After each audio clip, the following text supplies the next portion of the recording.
There is a silent phenomenon happening in churches around the world. People who are especially sensitive and spiritually connected, the chosen, are gently closing the doors of the temples behind them, not because they have lost their faith, but because they have found something deeper. As the chosen, you may have already felt this. That silent restlessness during services, an inexplicable emptiness even in the midst of a crowded congregation, or a growing sense that your spiritual quest needs to go beyond the walls of the church. It is not rebellion nor a lack of faith. It is a call to something deeper. You are not alone on this journey. Thousands of chosen ones are going through the same experience, discovering that their connection to the divine cannot be contained within traditional structures. It is as if something inside you knows that there is an ocean of spirituality beyond the pool we know. What I will share today is not empty criticism of the church, but profound revelations about why the chosen are being called to a new phase in their spiritual journey. These are truths that you may have already intuited, but never managed to express in words. In the next few minutes, I will reveal 7 surprising reasons that explain this movement of the chosen. Some of these revelations may challenge everything you have always believed about faith and organized religion. Others may finally give voice to what your heart has been trying to tell you for so long. This is not a message of abandoning faith. On the contrary, it is an invitation to understand a broader spiritual movement that is happening silently in our time. It is about understanding why you, as the chosen, may be feeling this call for a deeper and more authentic connection with the divine.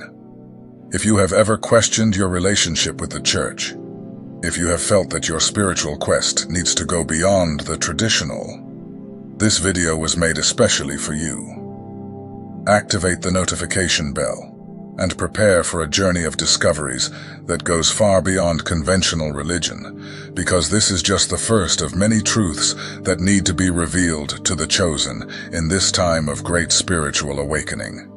The chosen carry a unique sensitivity that allows them to perceive the spiritual energies and vibrations of the environments they frequent. It is like having an internal radar calibrated to detect the authenticity of the divine connection in each sacred space.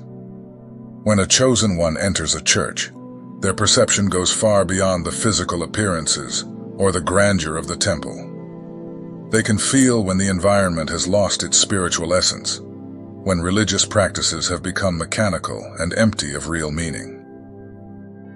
Imagine entering a place that should be sacred and feeling an inexplicable emptiness in your chest.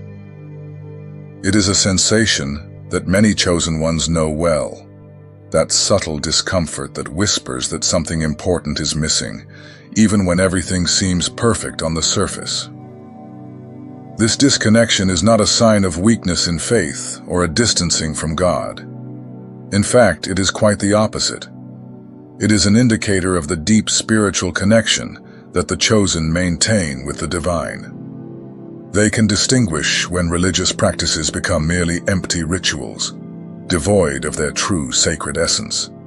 In many modern churches, rituals have transformed into well-rehearsed performances, where every gesture and word is calculated to create a specific effect.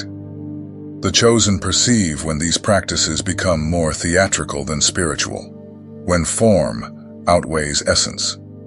It is like being in a restaurant where the food has lost its flavor, but everyone continues to praise the menu. The chosen feel this lack of spiritual flavor, that authentic vibration that should fill a true sacred space. This special sensitivity of the chosen is not a burden, but a gift that guides them on their spiritual journey. It is an internal compass that helps them distinguish between practices that truly nourish the soul and those that merely maintain appearances. Many chosen ones report a feeling of loneliness in the midst of the crowd during services.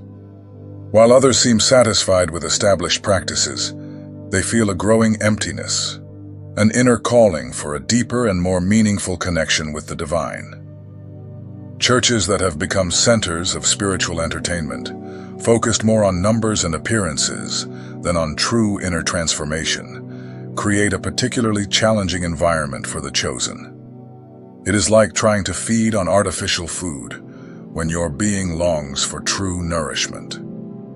This disconnection does not mean that the chosen should completely abandon religious spaces.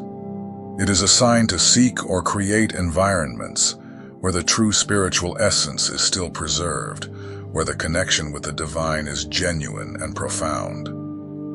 The sensitivity of the chosen is a gift that allows them to identify when it is time to seek new paths in their spiritual journey.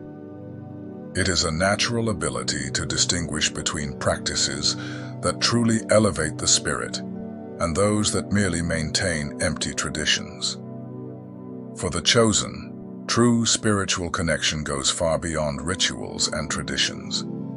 It is a constant search for authenticity, for moments of genuine communion with the divine, for spaces where they can express and experience their spirituality in its purest and truest form. This heightened sensitivity of the chosen is not a defect to be corrected, but a precious characteristic that guides them toward a deeper and more meaningful spiritual experience. It is a call to honor their true nature and seek spiritual connections that resonate with their innermost essence. The chosen observe with deep sadness the gradual transformation of sacred spaces into true spiritual shopping centers. In many modern churches, the sound of coins dropping into the offering echoes louder than the sincere prayers of the faithful. This reality deeply touches the sensitive hearts of the chosen, who seek a pure and true connection with the divine, free from the shackles of materialism. The commercialization of faith manifests in subtle and evident ways, creating an environment increasingly distant from the original teachings of Jesus. Aggressive financial campaigns, promises of prosperity conditioned on specific donations, the sale of anointed objects, prosperity chains. All these practices remind exactly what Jesus directly confronted when he drove the merchants from the temple. The chosen feel that same sacred indignation upon seeing the house of prayer transformed into a house of business.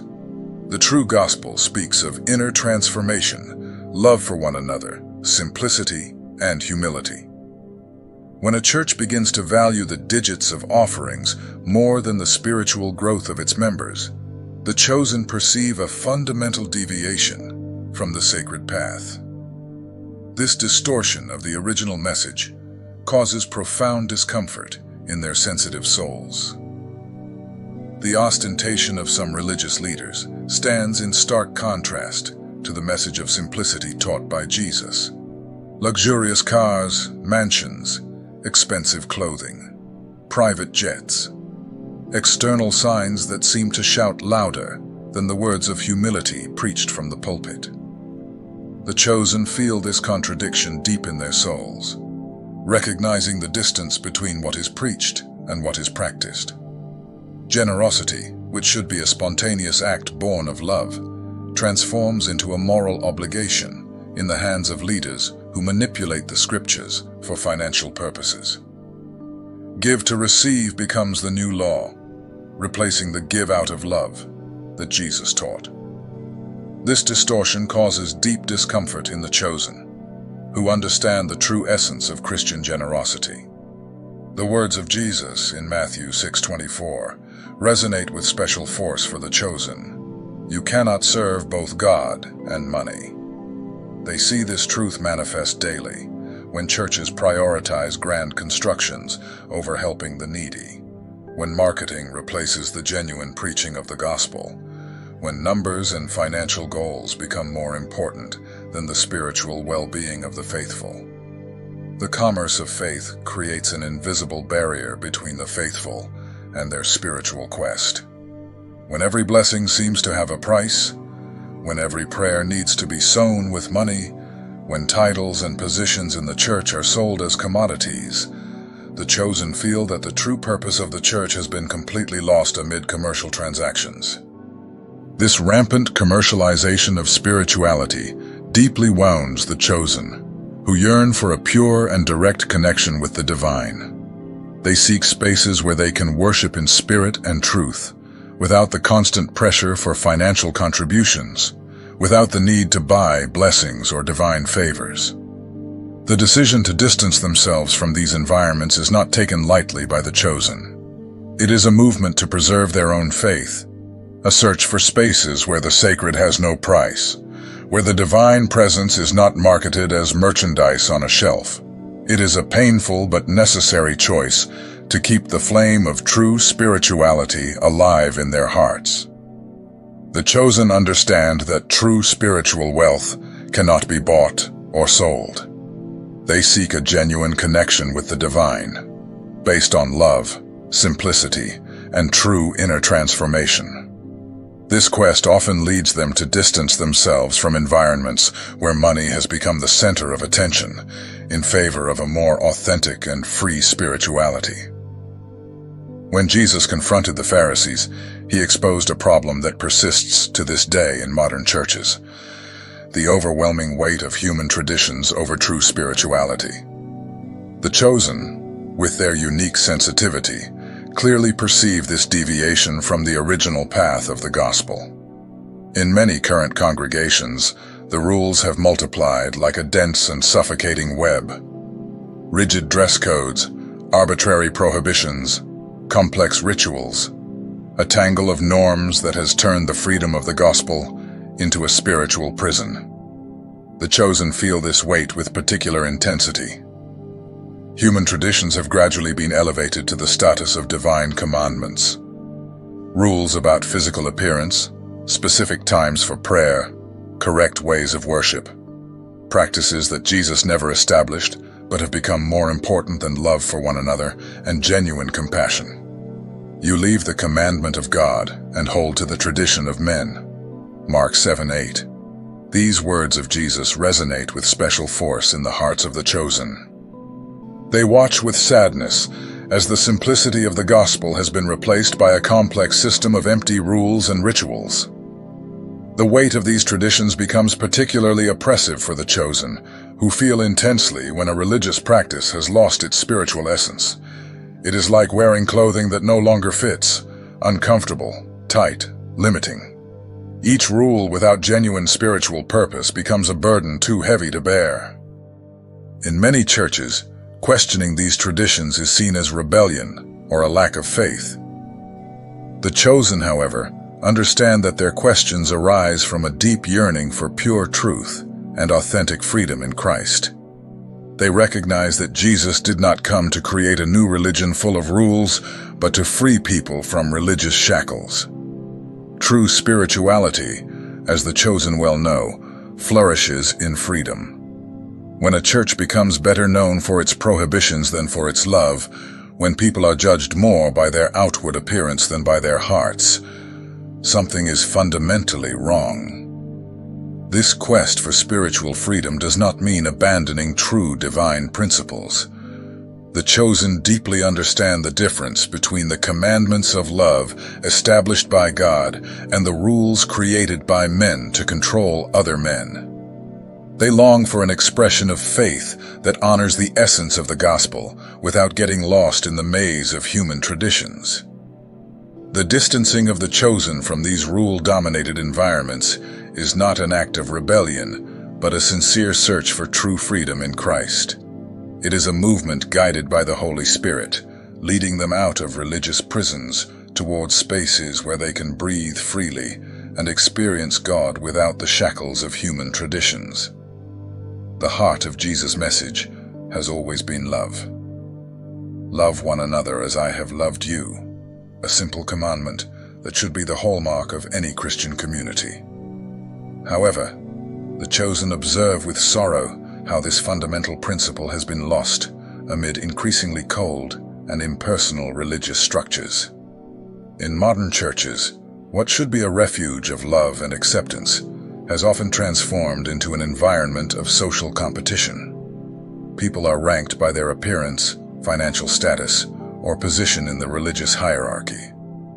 The chosen perceive this toxic dynamic that directly contradicts the teachings of Christ.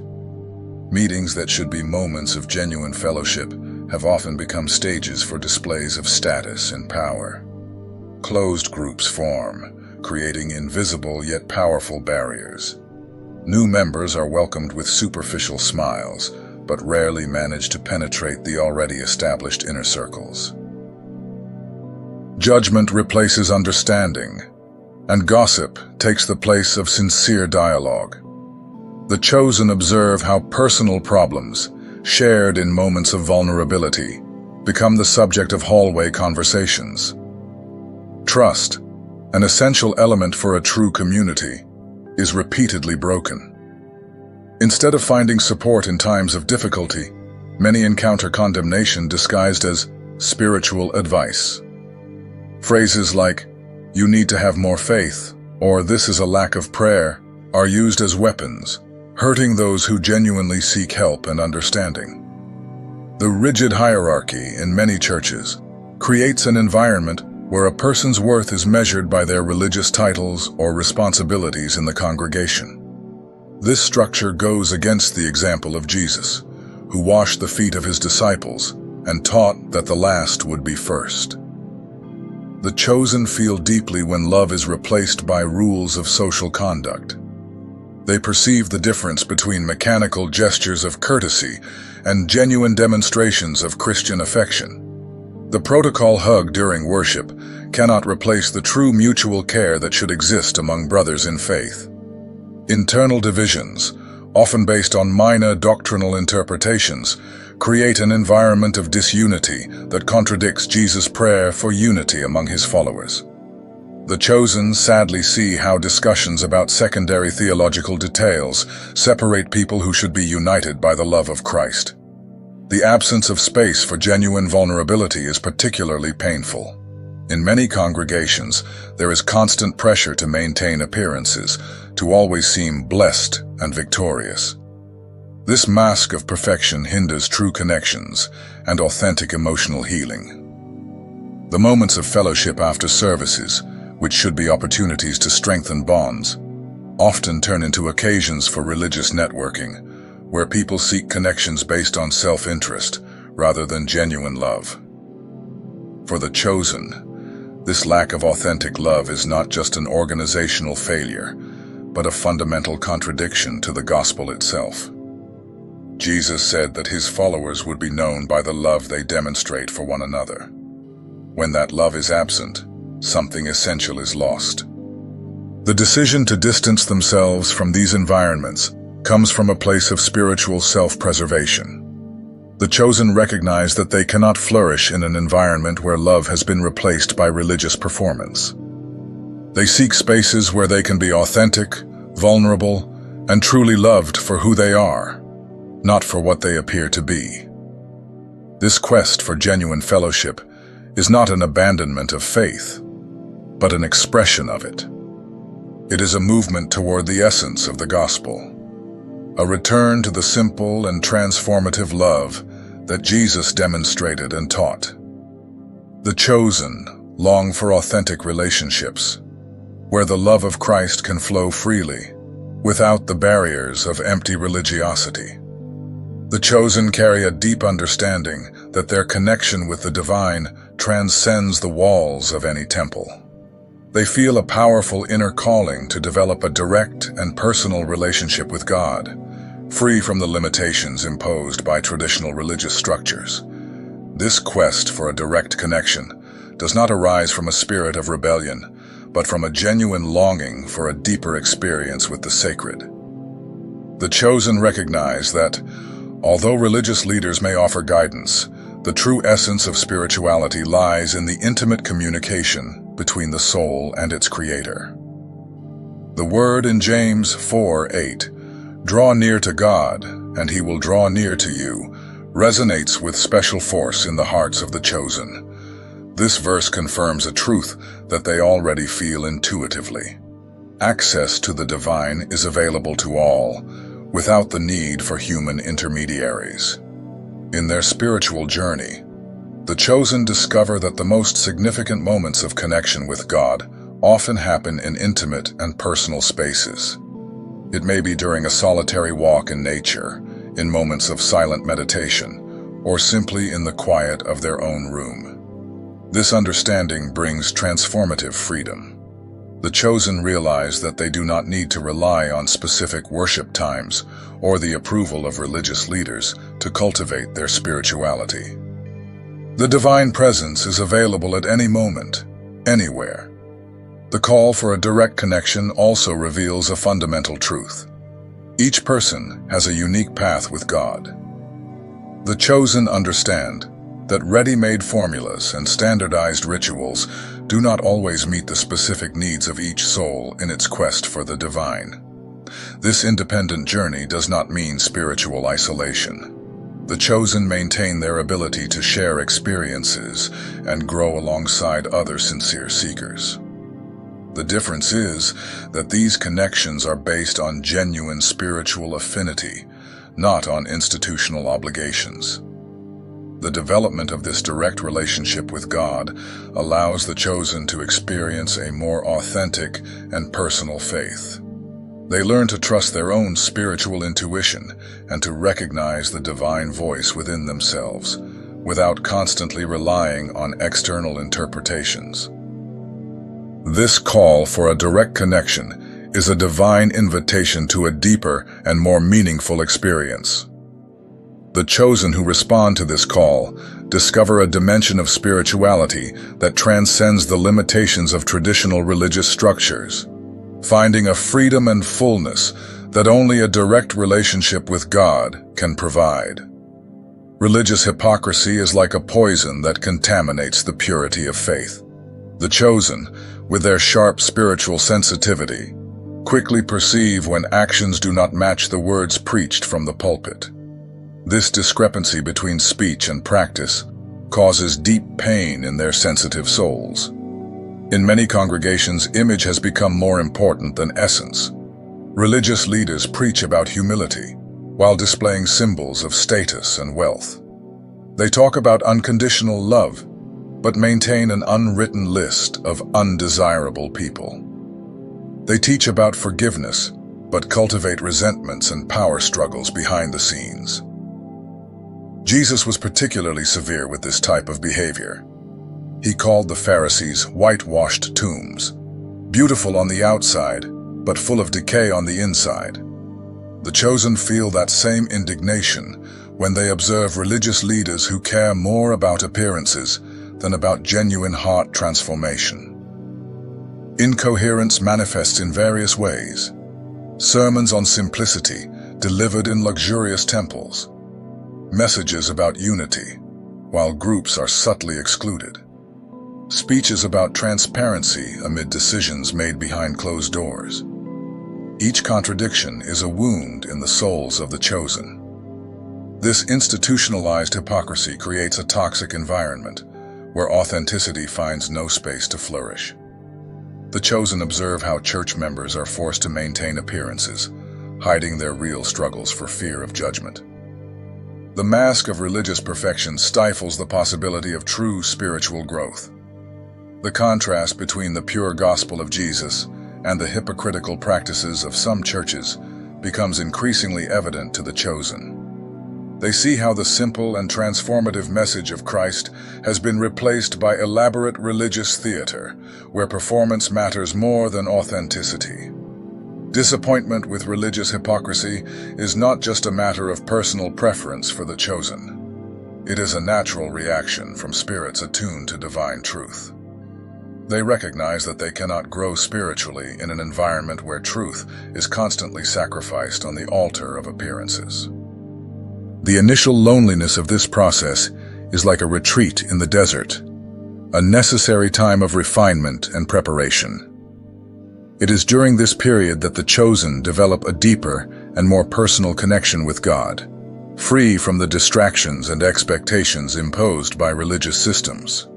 This apparent solitude is, in fact, fertile ground where a new spiritual understanding can blossom. During this awakening, the chosen discover that God is much greater than any denomination or religious tradition can contain. They begin to see divinity manifesting in unexpected places and through people whom traditional religion often marginalizes. This expansion of consciousness brings transformative freedom. The process of spiritual maturation also leads to a deeper understanding of unconditional love. Free from doctrinal limitations, the chosen can love and serve others in a more genuine and comprehensive way. They learn to see the image of God in every person, regardless of their beliefs or religious practices. This new path does not mean abandoning the core values of the gospel, but rather expressing them more purely. The chosen maintain their connection to the teachings of Jesus, but they experience them in a freer and more authentic way, without the restrictions imposed by limiting interpretations. Spiritual awakening is a divine invitation to a deeper journey. It is a call to transcend the boundaries of religiosity and explore the infinite dimensions of divine love. For the chosen who accept this call, the departure from institutional church is not an end, but a new beginning, the start of a richer and more meaningful spiritual adventure. If you identified with these reasons, know that you are not alone. Many chosen ones are going through the same journey, questioning religious structures and seeking a deeper connection with God. But remember, leaving the church does not mean abandoning your faith. God is with you wherever you are, and your spiritual walk is unique. Now tell me, have you ever gone through this phase? What led you to question or even leave the church? Write in the comments. Let's share our experiences.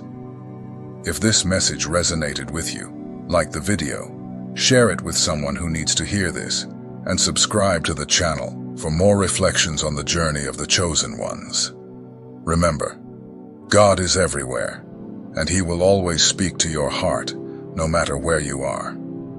Om.